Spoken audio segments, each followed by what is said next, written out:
ನಮಸ್ಕಾರ. ನೋಡ್ರಿ, ಸಾಕ್ಷಾತ್ ಶನಿಗ್ರಹ ಕೊಟ್ಟರೆ ವರ, ಇಟ್ಟರೆ ಶಾಪ. ಯಾಕೆಂದರೆ ಪ್ರತಿಯೊಬ್ಬ ಮನುಷ್ಯನು ಅವನು ತೆಗೆದುಕೊಳ್ಳುವ ನಿರ್ಧಾರಗಳು ತಪ್ಪಾದಾಗ, ಅವನ ಜೀವನದ ಆಯ್ಕೆಗಳು ತಪ್ಪಾದಾಗ, ರಾಂಗ್ ರೂಟಿಗೆ ಹೋದಾಗ, ರಾಂಗ್ ಸ್ಟೆಪ್ಸ್ಗಳು ತೆಗೆದುಕೊಂಡಾಗ, ಜೀವನದಲ್ಲಿ ತಪ್ಪು ಮಾಡಿದಾಗ ಅದರದ್ದು ಫಲ ಊಟ ಮಾಡಲೇಬೇಕು. ಒಂದು ಗಾದೆ ಇದೆ ನೋಡ್ರಿ, ಉಪ್ಪು ತಿಂದ ಮೇಲೆ ನೀರು ಕುಡಿಲೇಬೇಕು ಅಂತ. ಖಂಡಿತವಾಗ್ಲೂ ಯಾವ ರಾಶಿ ನಕ್ಷತ್ರದವರನ್ನು ಬಿಡಲ್ಲ.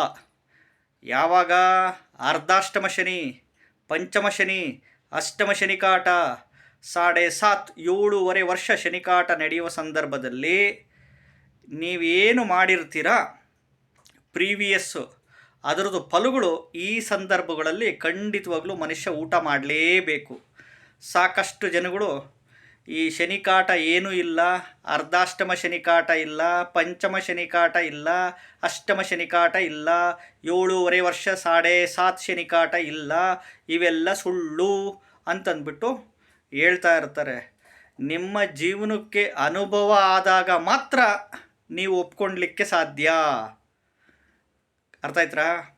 ಪ್ರತಿಯೊಬ್ಬ ಮನುಷ್ಯನು ಅವನ ಜೀವನದಲ್ಲಿ ಪೆಟ್ಟು ತಿಂದು ನೋವು ಪಟ್ಟಾಗ ಮಾತ್ರ ಹೌದು ಸರಿ ಅಂತ ಹೇಳಲಿಕ್ಕೆ ಸಾಧ್ಯ. ಹಂಗಾಗಿ ಎಲ್ರಿಗೂ ಒಪ್ಸೋದಕ್ಕಾಗಲ್ಲ, ಕಷ್ಟ. ಹೇಳ್ತಿದ್ದೀನಲ್ಲ, ಸಾಕ್ಷಾತ್ ಭಗವಂತನಿಗೆ ಒಪ್ಸೋಕ್ಕಾಗಲ್ಲ, ಜನಗಳನ್ನ ಮೆಚ್ಚಕ್ಕಂತೂ ಸಾಧ್ಯನೇ ಇಲ್ಲ. ಇದಂತೂ ಸತ್ಯವಾದ ಮಾತು ಹೇಳ್ತಾ ಇದ್ದೀನಿ. ಏಕೆಂದರೆ ಮನುಷ್ಯ ಮಾಡುವ ತಪ್ಪು ನಿರ್ಧಾರಗಳು, ಮನುಷ್ಯ ಮಾಡುವ ಕೆಟ್ಟ ಕೆಲಸಗಳಿಗೆ, ಕೆಟ್ಟ ಕರ್ಮಗಳಿಗೆ ಶನಿ ದೇವ ಖಂಡಿತವಾಗ್ಲೂ ಫಲ, ಕೆಟ್ಟ ಫಲ ಅಂತೂ ಅವ್ರಿಗೆ ಖಂಡಿತವಾಗ್ಲೂ ಕೊಟ್ಟೇ ಕೊಡ್ತಾನೆ. ಅದನ್ನು ಅನುಭವಿಸಿ, ಇಲ್ಲೇ ಅನುಭವಿಸಿ ಊಟ ಮಾಡಿ ಹೋಗಬೇಕು. ನಾವು ಮಾಡಿರುವ ಊಟನ ಇಲ್ಲೇ ಬಿಚ್ಚಿ ಓಪನ್ ಮಾಡಿ ಊಟ ಮಾಡಿ ಹೋಗಬೇಕು. ಅರ್ಥ ಆಯ್ತಾ? ಎಲ್ಲರೂ ಒಂದಿನ ಸಾಯಲೇಬೇಕು, ಅದು ಎಲ್ರಿಗೂ ಗೊತ್ತಿದೆ. ಎಲ್ಲರೂ ಈ ಜೀವ ಶಾಶ್ವತ ಅಲ್ಲ ಅಂತ ಗೊತ್ತು. ಆತ್ಮ ಶಾಶ್ವತ, ಮನುಷ್ಯನ ದೇಹ ಶಾಶ್ವತ ಅಲ್ಲ ಅಂತ ಎಲ್ರಿಗೂ ಗೊತ್ತು. ಆದರೂ ಮನುಷ್ಯ ತಪ್ಪು ಮಾಡ್ತಾನೆ. ಏನೂ ಮಾಡಲಿಕ್ಕಾಗಲ್ಲ.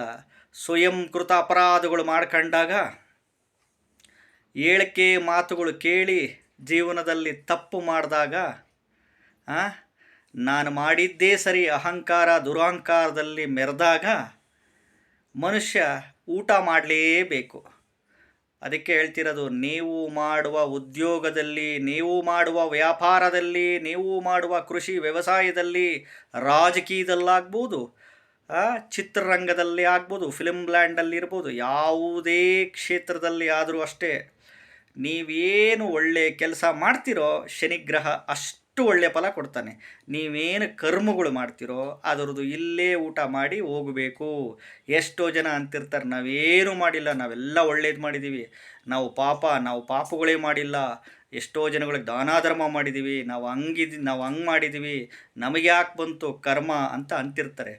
ಶನಿದೇವನ ಒಂದು ಪಾದಕ್ಕೆ ಹೋಗಿ ಮುಟ್ಟಿ ನೋಡೋಣ, ಆಣೆ ಮಾಡಲಿ, ನಾನೇನು ಸುಳ್ಳು ಹೇಳಿಲ್ಲ, ಮೋಸ ಮಾಡಿಲ್ಲ, ಅನ್ಯಾಯ ಮಾಡಿಲ್ಲ, ವಂಚನೆ ಮಾಡಿಲ್ಲ, ಯಾರಿಗೂ ಮನಸ್ಸು ನೋಯಿಸಿಲ್ಲ, ಇನ್ನೊಬ್ಬರಿಗೆ ಇದನ್ನು ಮಾಡಿಲ್ಲ ಅಂತ ಶನಿದೇವನ ಪಾದಕ್ಕೆ ಹೋಗಿ ಆಣೆ ಮಾಡಲಿ ನೋಡೋಣ. ಆಗಲ್ಲ, ಭಯ. ಯಾಕಂದರೆ ಶನಿದೇವ ಅಂತಂದ್ರೇ ಗಡ್ಡ ಗಡ್ಡ ಗಡ್ಡ ಗಡ್ಡ ಗಡ್ಡ ಭಯ. ಈಗ ಕೇಳೋಕ್ಕಾಗಲ್ಲ, ಸಾಧ್ಯನೇ ಇಲ್ಲ. ಏಕೆಂದರೆ ಇಂಥ ಸಂದರ್ಭಗಳಲ್ಲಿ ಇದರಿಂದ ಹೊರಗೆ ಬರಬೇಕಪ್ಪ ನೀವು ಅಂತಂದರೆ ಶನಿದೇವನ ಹತ್ರನೇ ಹೋಗಿ ಡಿಮ್ಯಾಂಡ್ ಮಾಡಿ ಕೇಳಬೇಕು. ಇಲ್ಲಿವರೆಗೂ ಮಾಡಿರೋ ಕರ್ಮ ಪಾಪಗಳೆಲ್ಲ ಕಳೆದು ಬಿಡಪ್ಪ, ಇನ್ನು ನೆಕ್ಸ್ಟು ನಾನು ಮಾಡಲ್ಲ ಅಂತಂದು ಡಿಮ್ಯಾಂಡ್ ಮಾಡಿ ಕೇಳಬೇಕು. ಮುಂದೆ ನಾನು ಸಣ್ಣ ತಪ್ಪು ಮಾಡಿದರೂ ನನಗೆ ಘನಘೋರವಾದ ಶಿಕ್ಷೆ ಕೊಡು ಅಂತ ಡಿಮ್ಯಾಂಡ್ ಮಾಡಿನೂ ಕೇಳಬೇಕು. ಆವಾಗ ನೋಡ್ರಿ, ನೀವು ಇದರಿಂದ ನಿಮಗೆ ಮುಕ್ತಿ ಹೊಂದುತ್ತೀರಾ. ಎಳ್ಳೆಣ್ಣೆ ದೀಪ ಎಳ್ಳು ಬತ್ತಿ ಹಚ್ಚಿಬಿಟ್ಟು ಎಳ್ಳೆಣ್ಣೆ ತೈಲಾಭಿಷೇಕ ಮಾಡಿಸಿ ಓಂ ಶಂ ಶನಿಶ್ಚರಾಯ ನಮಃ, ಓಂ ಶ್ರೀ ಶನಿಶ್ಚರಾಯ ಸ್ವಾಹ ಅಂತ ಅನ್ಲಿಮಿಟೆಡ್ ಈ ಮಂತ್ರಗಳು ಪಠಣೆ ಮಾಡಿ ಬನ್ನಿ. ನಮಸ್ಕಾರ.